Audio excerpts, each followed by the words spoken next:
Today, it is my honor and privilege to have as my guest TJ Hills. TJ was a busy working mother of 3 young boys in 2009 when she was diagnosed with an aggressive stage 3 breast cancer. Like over 80% of breast cancer patients, she was the first person in her extended family to be diagnosed. She later learned that while there was no family history of cancer, there was an extensive medical condition resulting from less than perfect estrogen metabolism, conditions which could manifest such as endometriosis, fibroid tumors, infertility, and ovarian cysts. She took a simple gene test and learned how to improve her estrogen health with easy steps, including common nutritional supplements like fish oil and vitamin C, and ones less widely known like DIM. TJ took many estrogen medications in her lifetime and substances before her breast cancer diagnosis, and believes she would have made many different choices if she knew about her estrogen metabolism capabilities. So sit back and relax and enjoy this incredible interview. Thank you. Welcome to the Sisters for Prevention Breast Cancer podcast and YouTube channel. And today I'm very, very honored and pleased to have as my guest TJ Hill, who has a very unique and interesting story that I'm sure many of you are going to be just amazed and excited to hear about. So I'm going to let TJ tell her story, but we're going to start at the beginning. So TJ, can you tell us, everyone remembers that moment when you heard those words, you have breast cancer, and how did it all start for you? How did you find your breast cancer, and what was going on at that point? Well, thank you. I'm really honored to be on your show. Really thank you for having me, and I'm looking forward to it. I found my cancer through a self-exam. It wasn't an exam. I just found a lump in my breast in the shower. And I was not really worried about it, oddly enough. I mean, I was worried, but I wasn't panicked because I have literally, at the time, back then, this is in 2009, I have no no cancer of any form whatsoever in my hugely extended family. Like not a single person, not a single incident. You know, we wound up having, through the genetic counselor, I eventually had to go through the whole family tree, interview people. And it turned out I did, in fact, have a great uncle who had lung cancer, but he smoked 3 packs a day. So that was it. That was all we found. And so initially, I wasn't really worried about it. I had had a cyst in my breast when I was like 17. And I thought, oh, well, maybe this is one of those. I immediately went to the OBGYN. They dismissed it. They're like, oh, it moves. It's palpable. Don't worry about it. They wouldn't give me a mammogram or any testing until a certain point in my cycle. So I didn't even get tested for a few weeks. And then the radiologist during the test took me aside, and that began the phrase, which I heard like, I don't even know how many times, if you were my sister, Mm-hmm. If you were my sister, I would immediately go. And he gave me the name of a few breast surgeons. Why did the doctor not think it was anything? You said it was palpable. So they always say if you can move it, it's okay. Was it sore? You know, it became sore because everyone was like touching it and pushing it and pressing on it. But no, not really. Mm-hmm. I mean, I really noticed it by accident. What happened next? So I had, I went to a breast surgeon that was recommended. And again, I'm right outside the boundaries of New York City. I'm just north of the Bronx. So basically 5 of the best hospitals in the country are at my ready disposal. Mm-hmm. And instead I went to like this small little community hospital. I met the head breast surgeon there, and he basically said, you can either do a needle biopsy or you can do a real biopsy. And I said, well, regardless of the results of this thing, I want it out. Like Right. Whether it's benign, completely benign, or stage 4, whatever it is, it's got to come out. So, you know, if we're going to do this. And then because he told me like needle biopsies aren't reliable, etc.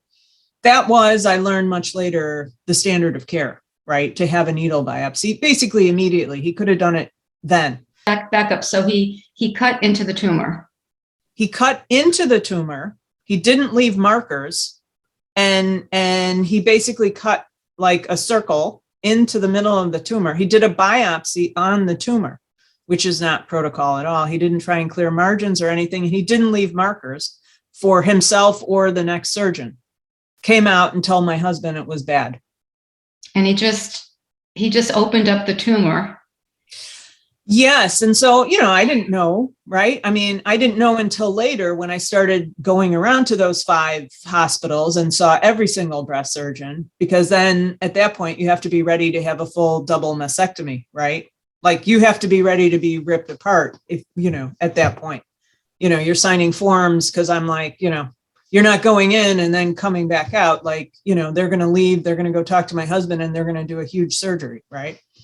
Right.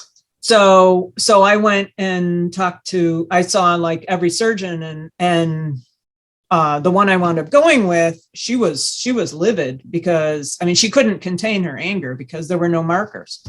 So I wound up having to have 2 more because there were no markers. So the thing that I always say to women is like, you have to be your own best advocate, because if you hadn't felt that you thought something needed to be followed up on because your OBGYN said, oh no, it's fine. I hear these stories all the time. And so you were how old then when this happened? I was 43. 44, right. And what was your family situation at that point? So at the time, I had 3 really young children.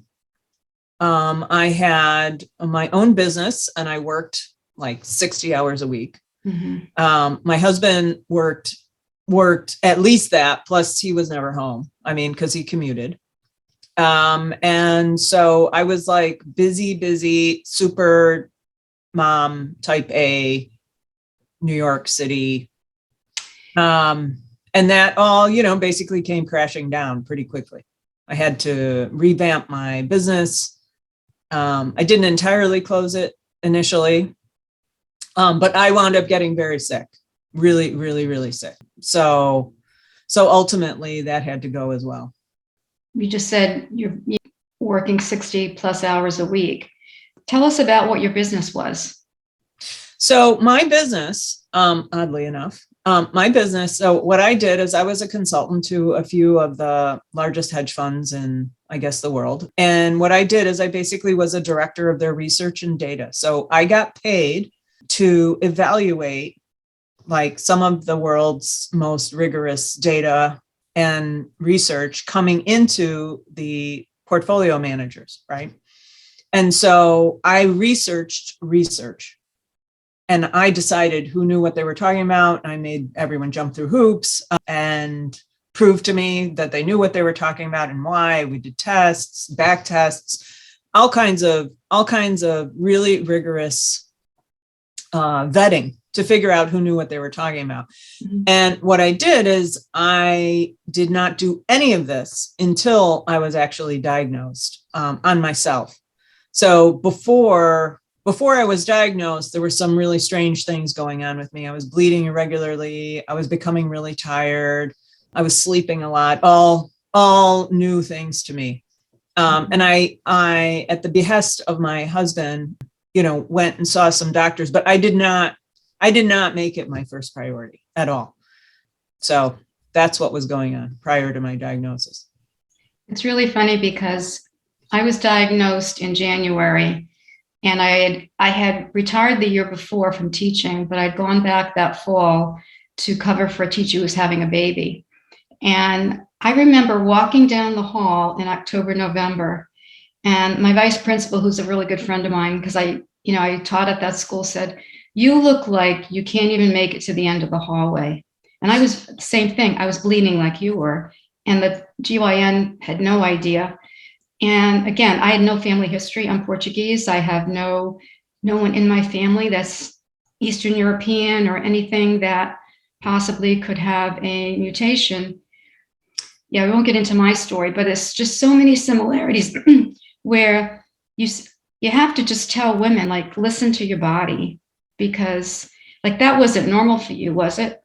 To be feeling No, that and I way? think, I mean, my story at least is really extreme. The things that I've done to my body, the exposures that I've had are what I consider to be pretty extreme. Now, retrospectively, my whole cancer journey was, at least my reaction to chemo was very extreme, but in the grand scheme of things, my story is super common, right? Like, more than 80% of women with breast cancer, they're the first ones. They're the very first ones in their entire family to be diagnosed. So, what I've learned is that this is a really common story. And I think self-care, may not prevent a cancer, but it may. Well, but the unique thing about your story is that you went and looked for the reason. Like I, all the time, with the vaccine study, we're looking at why is it going, okay, it was 1 in 12 in the 70s. Now it's 1 in 8. It's predicted to go to 1 in 4. But no one is really looking at the cause of why. And we're going to talk about that more. But you were saying that in your book, if you're devoted even a tiny percentage of the time to thinking about yourself, that you actually is a normal process for you in your business. But we women don't take the time for ourselves. I guess that's the message too, is that we're so busy being business owners and moms and wives. And I think that we just put ourselves last. Do you think that's a fair statement, or? Yeah, I mean, I think putting ourselves last is a big part of it.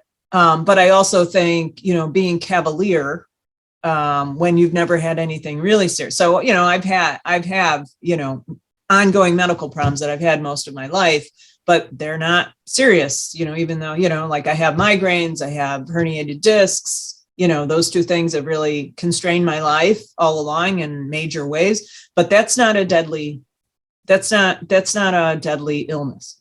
Mm-hmm. And so I think also what I've run into as well in trying to promote prevention is that, you feel like invincible until you're not, right? Right. Especially when you don't have any cancer in your background and it feels like so alien. Well, do you think the migraines had something to do with what we're going to talk about next, which is the estrogen dominance? No, I've had migraines all my life. Okay, because I did as well. And my cancer was highly estrogen positive as well. But no. So tell us the next part, how you went into looking at estrogen dominance. So it was really accidental. I started by reaching out to every physician I've ever known that I thought was good and trusted. And I was introduced to a biochemist named Dr. Joseph Veltman really early on, before I even started chemo. And he had been doing a lot of research with the military. So he was working with like a large cohort of military veterans doing what's called nutrigenomics. So he studies genes that you don't inherit. You can inherit them, but they can be, the function of the gene can be altered. So unlike, it has nothing to do with breast cancer. Basically, he was studying estrogen metabolism function in a bunch of women with estrogen receptor positive breast cancer. Mm-hmm. And so your normal recurrence rate at the time, the data was only at 5 years. So your normal recurrence is 30% of people are going to have a recurrence within 5 years. And his cohort, nobody. Really? So at the time, right? So I don't know how long he'd been in, those tests hadn't existed for that long. The genome had only been fully mapped out really recently. So he was studying, they're called, they're genes that can be altered in function. So there's clinical applications. So, a lot of focus in cancer is on hereditary genes. Mm-hmm. These are not hereditary genes. You may inherit them, but you can also damage them. So, for example, if you've had extreme exposure to whatever it is, whether you live next to a highway or, you've you've had, you're next to a polluted stream, or, you've done, 10 years of hormone replacement, you can actually mutate these genes. Mm-hmm. And then there's things that you can do to improve the function, even if they are mutated. Well, there's a whole thing about epigenetics now, which I was fascinated to learn when I took Project Lead with the National Breast Cancer Coalition, that I never knew genes could be turned on or turned off based on the environment and the body. And which is the direction I went into after my diagnosis, was looking at nutrition. I know I didn't know that before I studied that. And so it's so important to look at the diets of our children. So it's not estrogen dominance per se. Mm-hmm. What it is it's an estrogen metabolism dysfunction.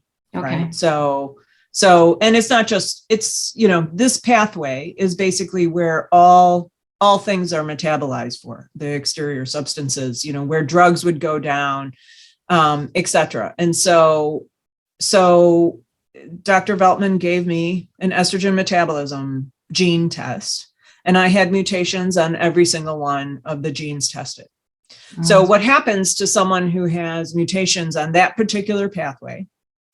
What it means is that you're not excreting estrogen as well as someone who doesn't have those mutations. So, when I say metabolism, what I mean is like it's coming out in your urine and your sweat.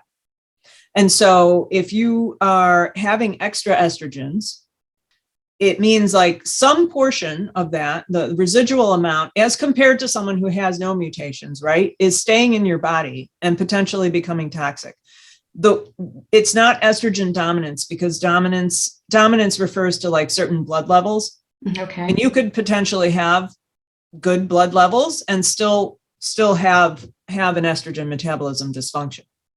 Because the blood levels and the urine levels that are traditionally monitored in what they call estrogen dominance, those are points in time. And particularly for premenopausal women, those are changing like literally by the hour. It's different, like they become much more static if you're completely postmenopausal. And I mean blood level postmenopausal, not you have ceased your period, but you are actually postmenopausal on a blood basis and have been for quite a while. So that's like you're well past menopause by the time there's stability in that. Everything else is a point in time, and they're notoriously unreliable. Because, they're literally changing moment to moment. Well, one of the things that I've been looking at myself, well, two things. One is you hear more and more on the breast cancer groups on Facebook or on chats that women that are nursing their children in that process are finding breast cancer. And of course, when you are in the months of pregnancy, and also when you're nursing, it's when your estrogen levels are high during that period. But what they're looking at now is something that you talked about in your book. So we would talk in the teacher's room, why are our 4th and 5th grade girls going through puberty? Like, we remembered growing up, we didn't do it until our teenage years, or at least 12 years old. So you've got the 4th and 5th grade girls that are going through puberty. And the only thing that looking back, because at the time I was not focused on this at all, I just had the question, was, number one, a lot of them are overweight. They're eating a terrible diet. They're getting a lot of estrogen from their diet, from eating the animals that are given growth hormones, and some of the pesticides actually are estrogenic. The chemicals are proestrogenic in the body. And so they're getting bombarded with estrogen, which is getting stored in their fat cells. So then they become, let's say 12 or 13, they get acne. So they're given birth control pills to control their acne. And then they go through, they're not having children till later in life, and they're still on birth control pills. And then finally, they get pregnant and have a child, and all of a sudden, they have breast cancer.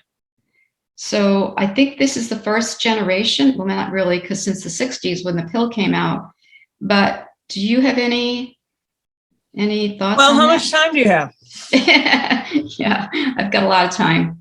Yeah. So, well, first let's start with why are they starting menses so early? Right. So whether or not they are obese. So your body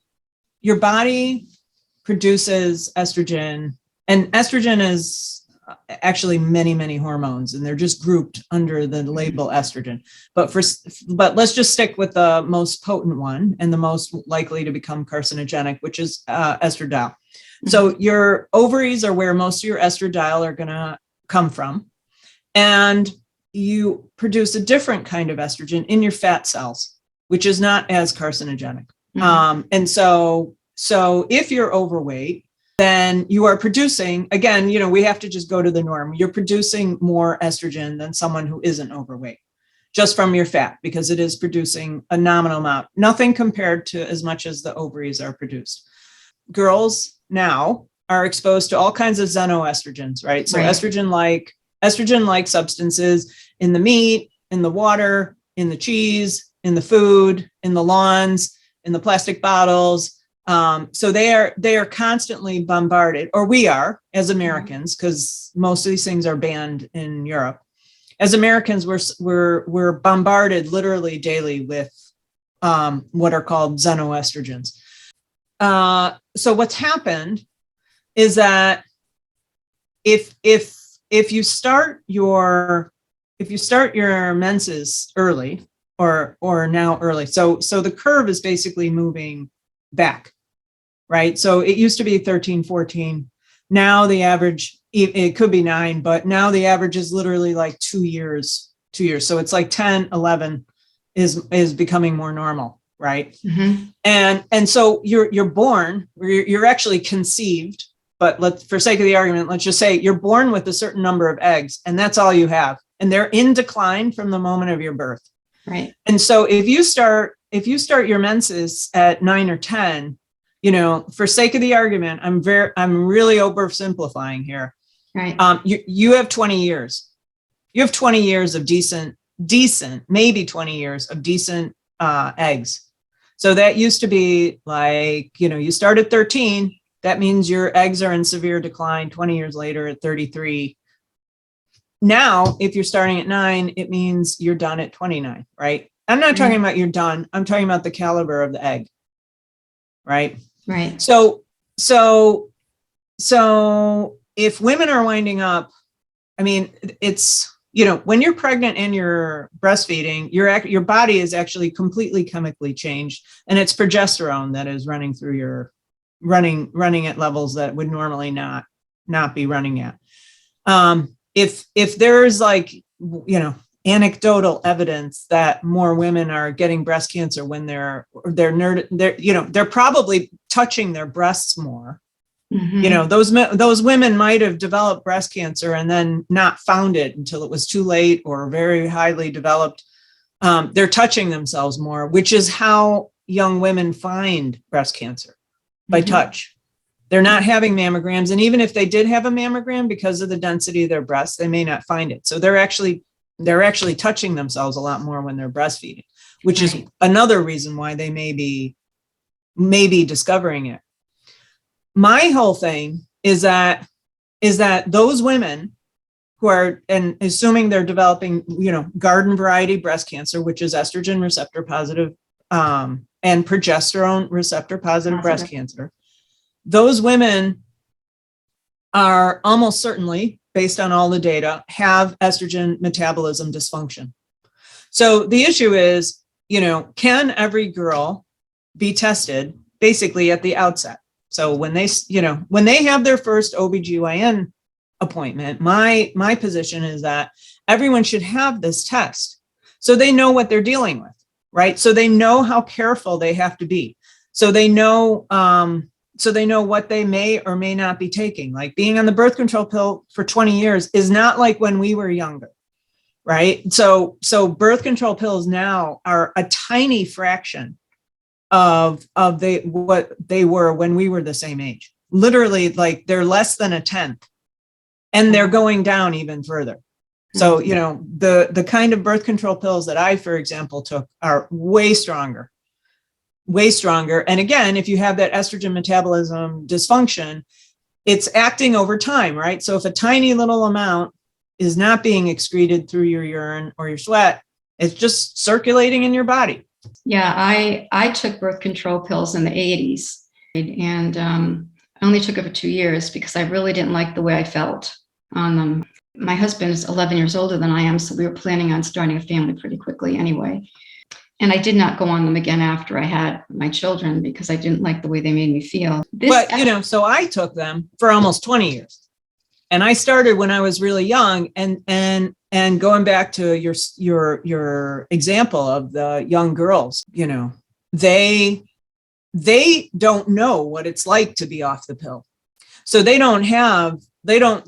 not able to say, like, you know, they're getting their period, they're getting acne, and acne, by the way, acne is so severe that it requires pharmaceutical intervention is one of the clues that you have an estrogen metabolism dysfunction. They don't know. So, you know, their entire body's changing. They're being put on the pill. They don't know what their body's like off the pill. Right. I didn't know, right? Because, you know, I started it really young.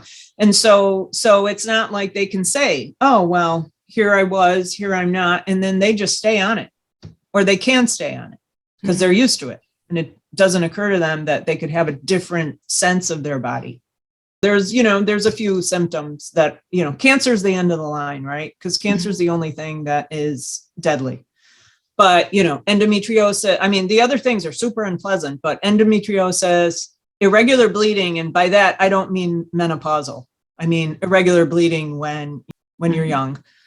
Polycystic ovarian syndrome, ovarian cysts, those are clues.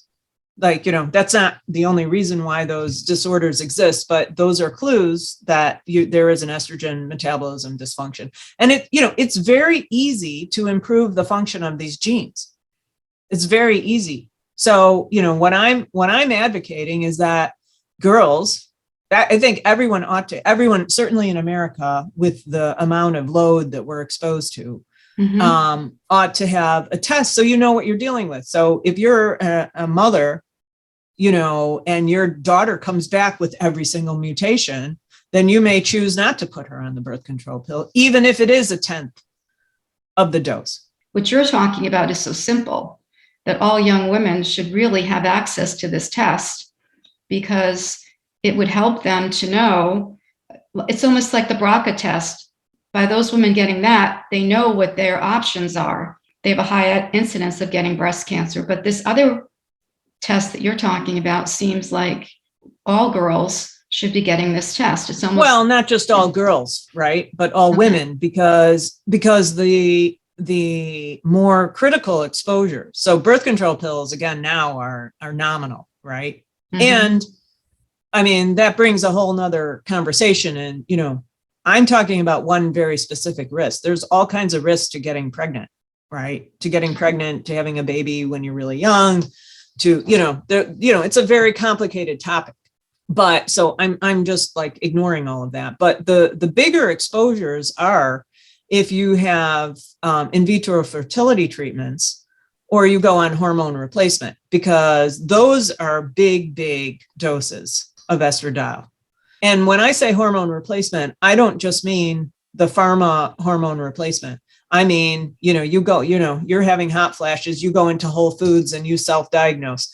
You walk into a pharmacy and you ask the compounding guy, hey, can you help me? And then you're given creams, you're given supplements. And most people think that those are not harmful, and they may not be as harmful, but they are still giving you a very extra dose of estradiol. And the thing about it is that in a perfect world, let's say everyone in America would start getting this test, right? I think most women are not going to have all of these mutations. Otherwise, everyone would be having breast cancer, right?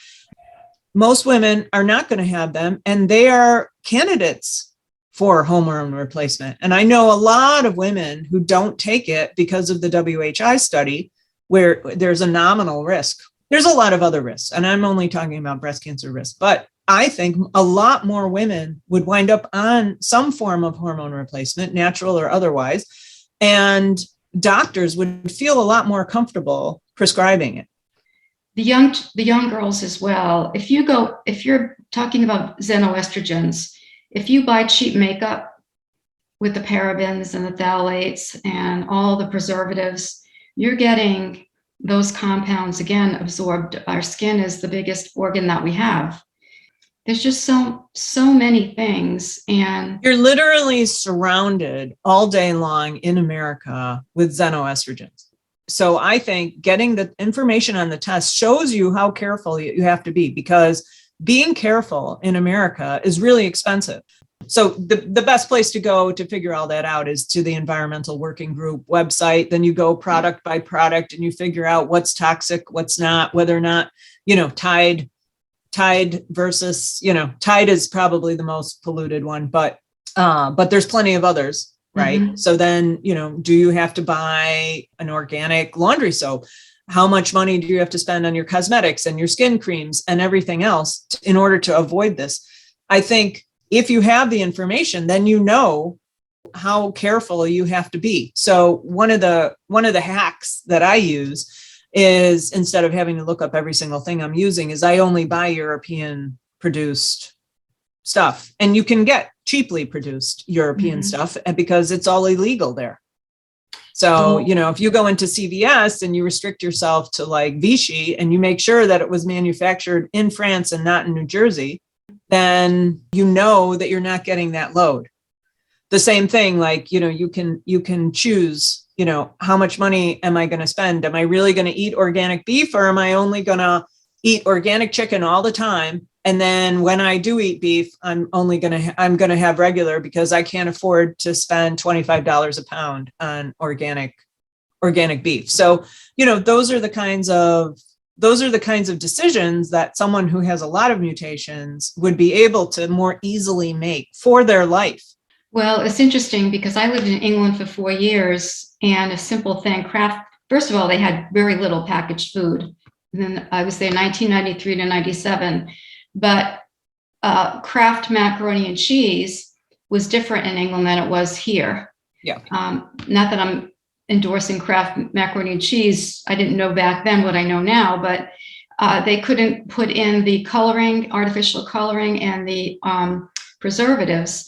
And that's just, you're right. Mostly European products don't have these xenoestrogen additives to their beauty supplies, but it took a really big group of women to lobby and get that done. And I know we have some women working on that, but again, it all ties into this lunge for healthcare for women.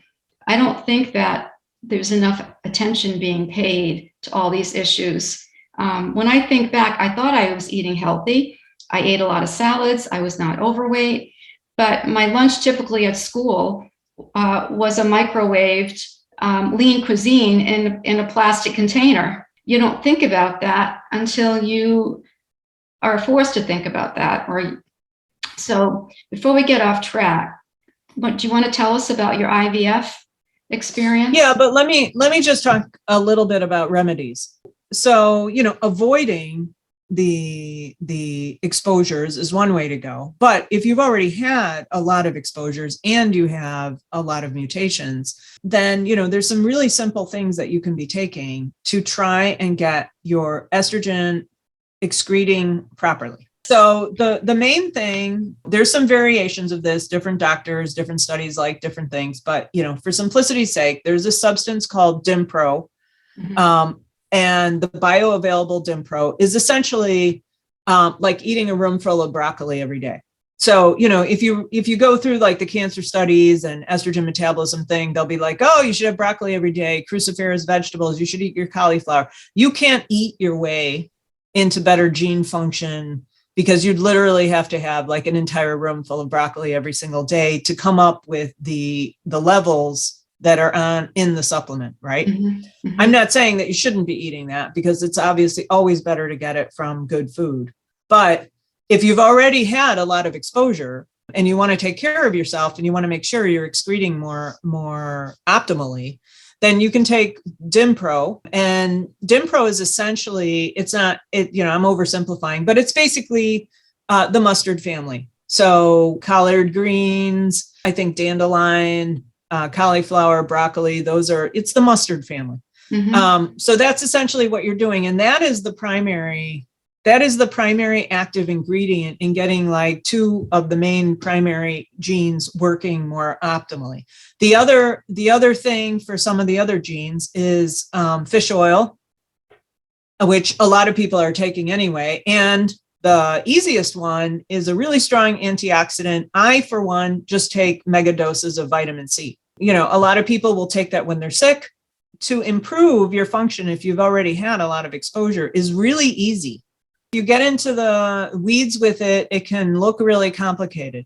But over the more than decade that I've been preaching this, we've really simplified it down to reading through all the studies. And this is really all you need to do.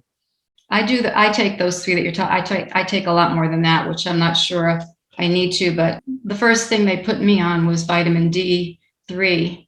Right. Also because I lived up north at the time, and they said that, we don't get enough vitamin D from sunshine because we're indoors most of the time. And so my vitamin D was really low. And then, well, there's a correlation between breast cancer diagnosis and low vitamin D. But those are the three main ones that you're saying you found to be the most effective against. Yeah, I mean, it's in all of the literature. There's mm-hmm. other things that some doctors would rather use instead of Dimpro because they, maybe they go to indole 3-carbinol, maybe they'll go to like pantothenic acid. It's basically where they prefer in the detoxification or metabolism chain, which is a precursor of what, it's, every doctor's got their own preference. Though these are the studies. I mean, when I used to run the estrogen gene test company and I had researchers working for me and I demanded rigor, those are the studies where the most robust data is. Funny though, because I discovered DIM about 5 years ago when I went to San Antonio Breast Cancer Conference. And I heard of it from another advocate. And I was treated at Dana-Farber.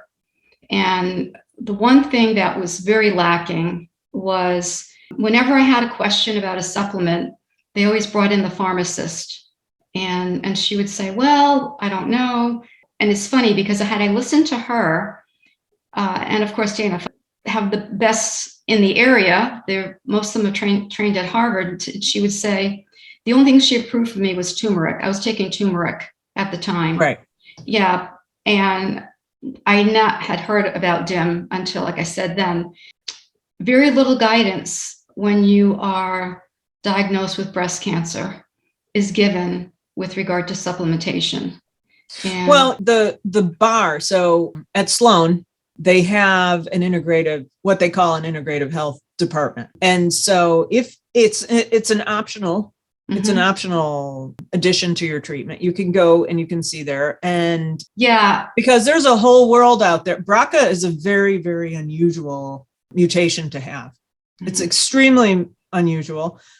And conversely, it's the best well known. Well, really, if we can thank Komen for one thing, and I have mixed feelings about Komen, but she did bring breast cancer to the forefront of discussion.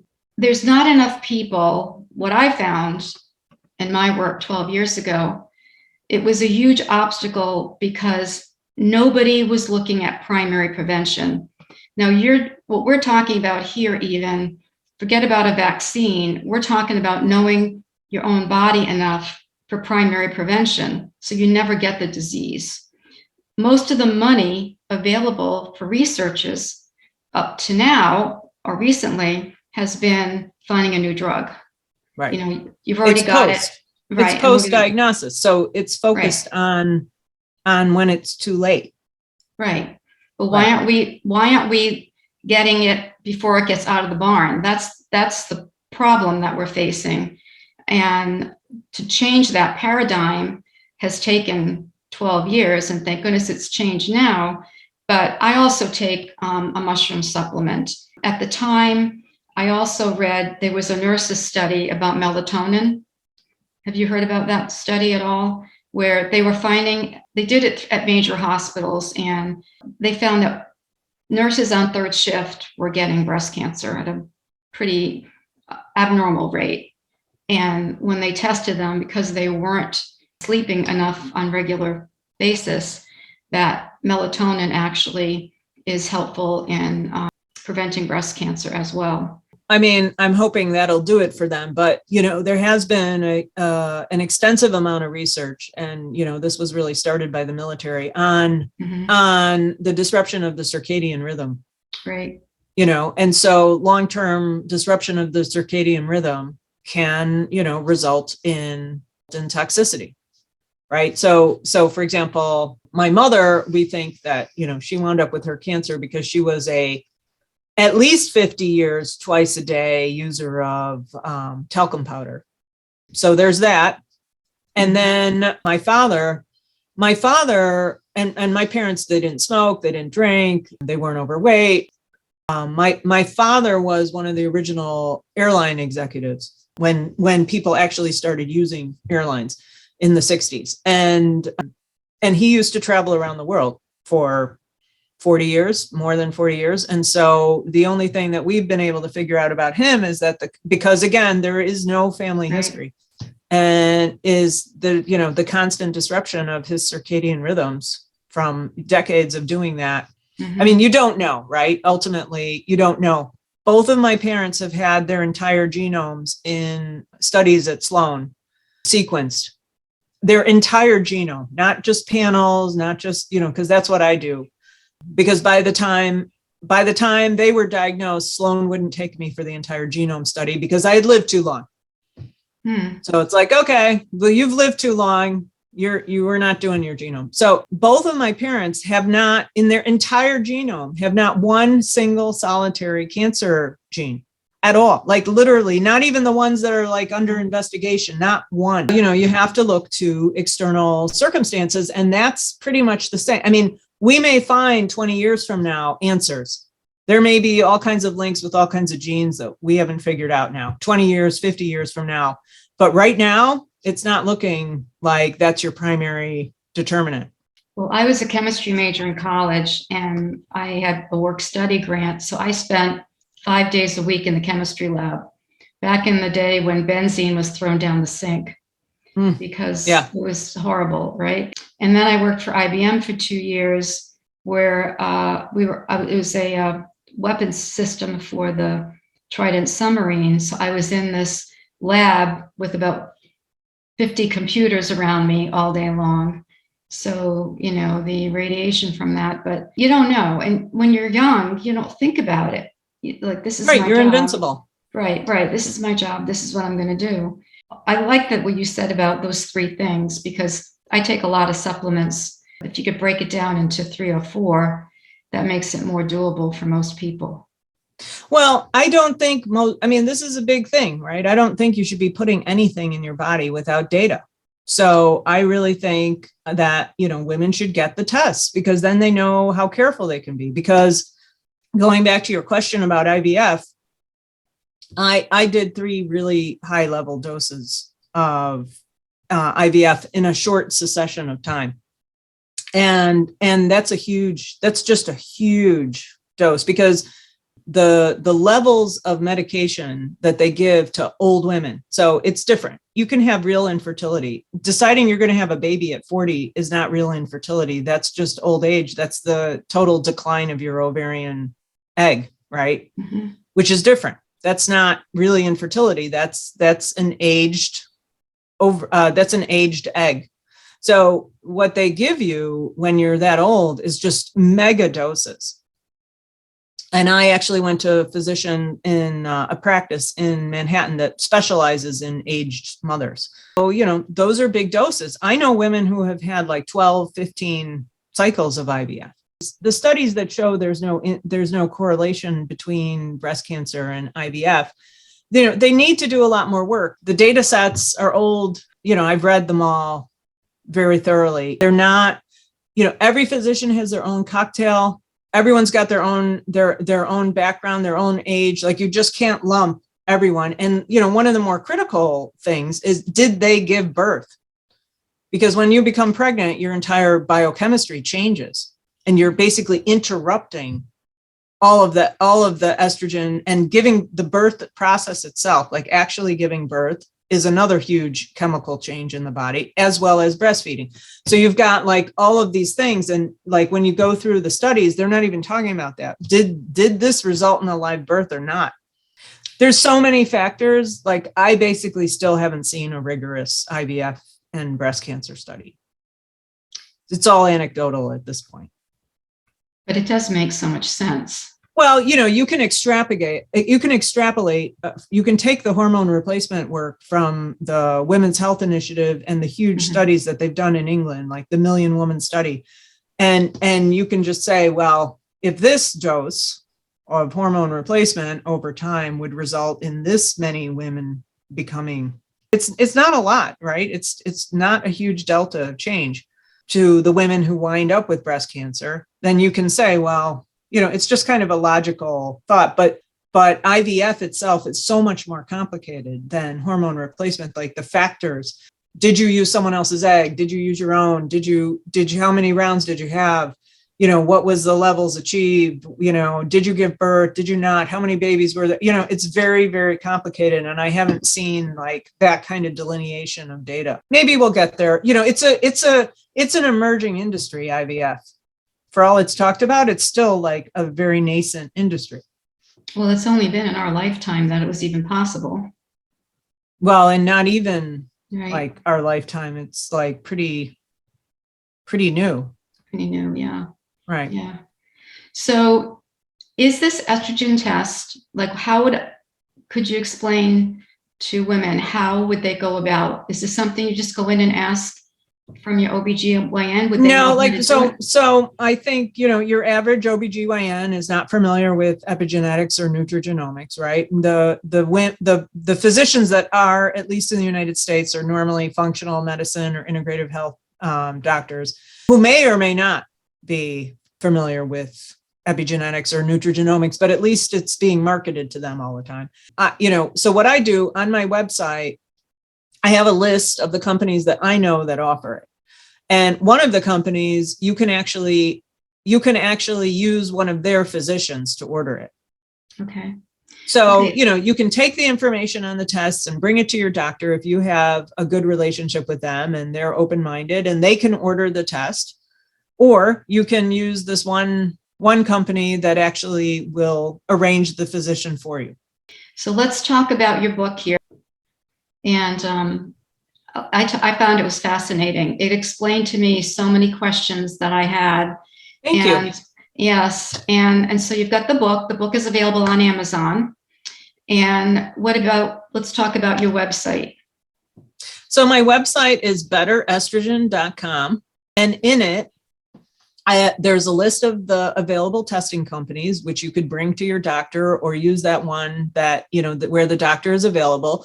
There's some information about the old company that I used to run, where we have, brochures that explain it in a simplified manner, which I think are easy. You can print it out or you can just read it in a simplified manner to get an idea of why it's so important or what's going on.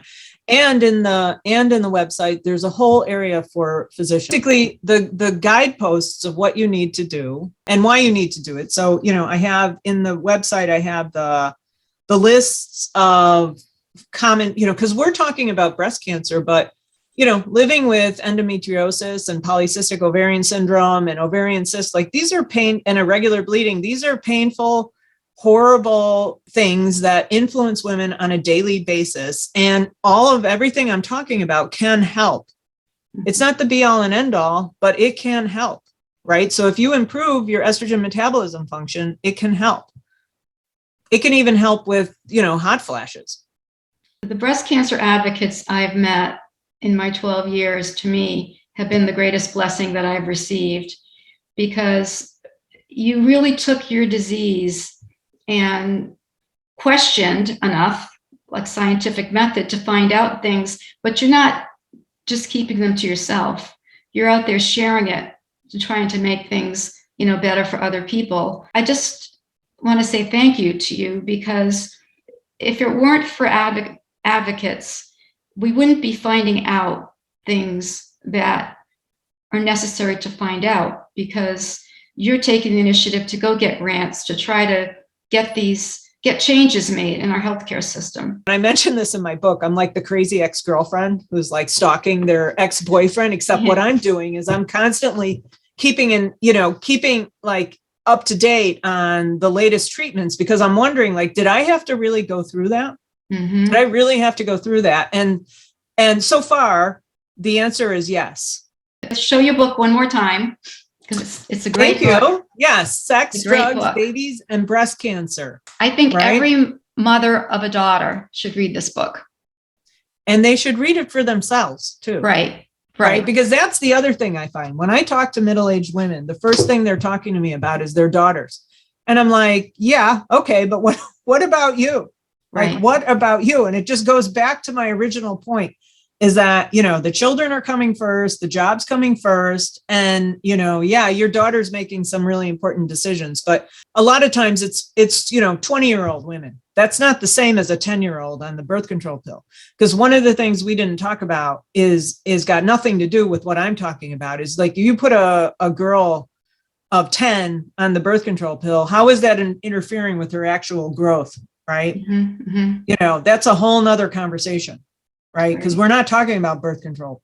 Right. We're talking about bleeding control and acne control. But what does it do to her actual insides? And that is an unknown. Right. There's no data. Please, you're welcome to come back anytime. Thank you. And thank you for all of your work. I'm overwhelmed with the progress that you've made, and it's quite miraculous. Yeah. A very special thank you to my guest, TJ Hills, for all of her wonderful information and sharing of her story.